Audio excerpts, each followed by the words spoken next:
Welcome back. We're discussing the situation in Mexico as the drug cartels there battle each other and the government, and the U.S. highlights the threat to its national security. We're speaking with Asa Hutchinson, the former director of the U.S. Drug Enforcement Agency and former Undersecretary of the Homeland Security Department. He's now practicing law in Little Rock, Arkansas, from where he joins us. With me here in the studio is Jesus Esquivel, the Washington correspondent for the Mexican weekly news magazine Proceso. Before we resume our discussion, we'll get straight to Juarez in the Mexican state of Chihuahua, where our correspondent Frank Contreras has been following the drug-related violence. Frank, give us an update on the situation there, because we're hearing it's something of a war zone. Well, Riz, there's a strong feeling here in the streets in this border city that this could be a war zone. And just about anywhere you look, you'll see Mexican military forces, soldiers, Hummers, high-powered automatic weapons, and also a good number of federal police forces who are also very heavily armed in just about every point of this city. It's a city of 1.6 million people, and many of them are very shaken up here. That's because there have been so many killings. Year to date, 2,000 people killed here, Riz, in this border city in the drug conflict, and it's very complex. We have numerous cartel organizations, heavily armed, sometimes better armed than the security forces here, battling each other, and of course taking it head on from the Mexican government side. So a very complex situation. That's interesting, Frank, because of course in the past the Mexican government was able to highlight the enemy, so to speak. Now it seems the cartels are battling each other as well as the government. What's driven it to that level? Well, it's absolutely, as your guest pointed out, it's a battle over money. This is absolutely about billions of dollars a year in drug funds that come basically from users in the United States, but a growing number here in Mexico as well. So these cartels know that. These are corporations. Think of them as criminal syndicates, yes, but they're absolutely high-powered corporations. They have people who control the flow of money. They know how to launder the money. They know how to use brutal force when they need to. And we've seen that here, Riz. In this past year alone, a tremendous number of people who have had their heads cut off, decapitated bodies all over the country, essentially, specifically in the areas where the war zone is raging.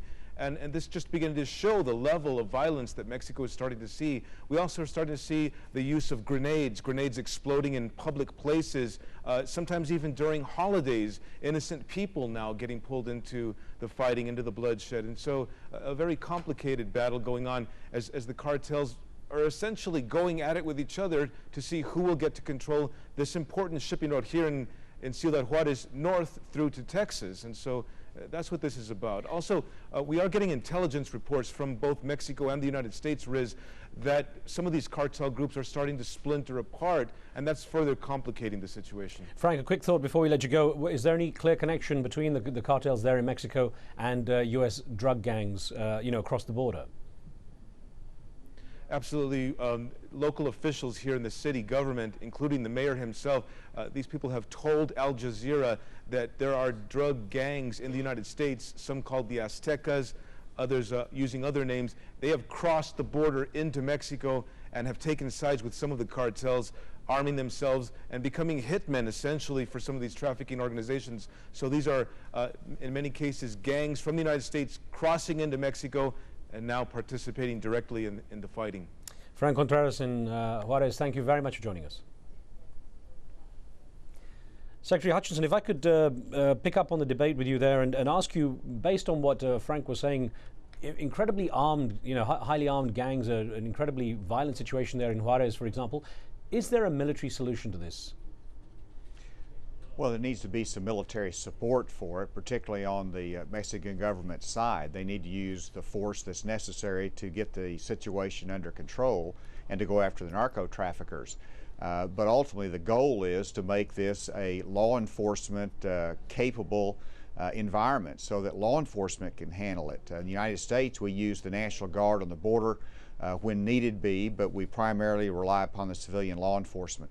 The key to winning this is, first of all, intelligence. We've got to be able to share intelligence. We've got to be able to target the syndicates that are responsible. You've got to be well equipped. You have to have the resources. And then you've got to have people of integrity on the law enforcement side, which means you've got to have vetted units, as what we've done in Colombia, what the governments have done in other countries in cooperation with the DEA. there's a way to win this. We can do it, but it's going to have to be working together. Jesus Esquivel, if I can get the change in situation under the former president and the current president. In fact, under Vicente Fox, there was something like 16, I think, clashes between the cartels and the government. It's like 153, I think, have been the number registered now. What's caused this level to jump so high, and can Mexico afford to keep fighting at this pace? First, I think the question is the Mexican people will support the suffering of these consequences of the war on drugs. Vicente Fox was doing almost nothing against narco traffickers, and the reason Mr. Calderon used the Mexican military forces because he saw it was a real threat to the national security of Mexico. And now we see the consequences. But as you mentioned at the beginning, it's always the finger pointing that it's Mexico, Mexico, Mexico, everything from the south in the U.S. But the question is, who are the narco traffickers in the U.S.?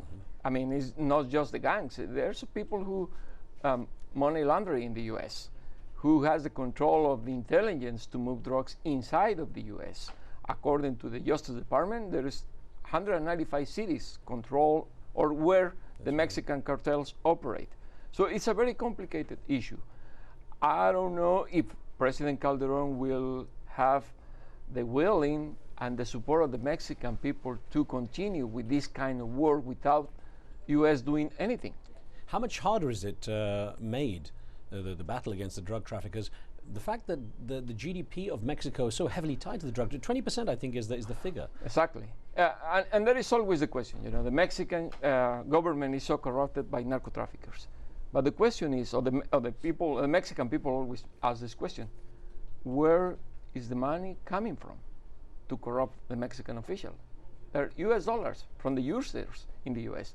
But in Capitol Hill, when it's a discussion about it, they always say, well, you know, the Mexicans are so bad, are so corrupted. That's why we need a real cooperation with the United States. And the other issue is arms. The illegal arms that are going to the US to Mexico are used by the narco traffickers to kill people. Actually, that's an issue, Secretary Hutchinson. How can the flow of guns from the U.S. that fuels the narco traffickers' battles be restricted? What can be done on the American side to try and at least limit the volume of weapons? Well, in terms of the weapons, I think the border security will enhance making sure that illegal guns aren't transported across the border. So tightening the border should have some benefit there. Going to the other points that were made, though, the United States absolutely should take responsibility for the enforcement of the money laundering laws, of the narco traffickers, their presence in the United States. And let me assure you, the DEA takes that very seriously. They just completed an operation that took some of the, I think it's Sonora gang cartel out of Mexico and their branches here in the United States, and took down many of those, and I think it was 20-some different cities here in the United States. So absolutely, we've got to target those and take responsibility for their impact and their operations here in the United States. And Mr. Secretary, is there a sense that President Calderon is handling the issue of corruption in his government well enough? Is there enough of a clean government in Mexico, in your opinion, to deal with? I think the answer is yes at the highest levels. I think President Calderon has indicated he's committed. He's going to put people there that are equally committed, the Attorney General and the high positions. Obviously, the lower you go in the government structure, the greater potential and less confidence there are that they're people of integrity and that are not tainted by the traffickers. So it's an ongoing project there. It's not going to be handled overnight. It's going to take a long-term commitment. Let me make a point on this. I'm not defending narco traffickers, but the real situation in Mexico with local police, for example, and you ask, I go to Mexico, to the border, and I ask them, and they ask me, what you will take when a narco trafficker approaches you and said, you're going to work for us or you're going to die now? So the people is very afraid because they receive a very small salary, and anyway, if they fight the narco traffickers, they know they're going to be killed sooner or later. So it's a lack of choice then. Yes. And what is this doing to the psyche of the Mexican people? A, the finger pointing, as you say, constantly pointing now at Mexico, and secondly, the fact they live in such a dangerous environment in many places. Well, in cities like Ciudad Juarez, for example, where we saw your reporter, the people used to feel free on Sundays, on weekends, to go to the market and to go with parks with the kids. Now you see like a ghost city on the weekends. Nobody go out. Everybody is afraid of the killings, of how the narco traffickers are operating. But again, the problem, I think, is that the Mexican government needs to do something more important in terms of intelligence and using wherever they have to stop these narco traffickers. And in the US, the finger pointing, it's very bad for the Mexican people, because if you ask to a Mexican is, oh, we have this problem because they use cocaine, marijuana, methamphetamines. All they want to use is drugs. And that's important to understand in this debate. In Capitol Hill, nobody understands that situation. It's always the finger point, the Mexicans are bad, the Colombians are bad, and we are the saints. But again, the money, the drugs consumption, and the arms is a problem in the US. Well, I want to thank you very much, Jesus, and Secretary Hutchinson, for joining us for this debate. Thank you. Thank you, gentlemen. And thanks for being with us. On the next show, we discuss the International Criminal Court's arrest warrant for the Sudanese President Omar al-Bashir. What impact will it have on the ongoing crisis in Darfur? Send us your questions. We'll see you next time.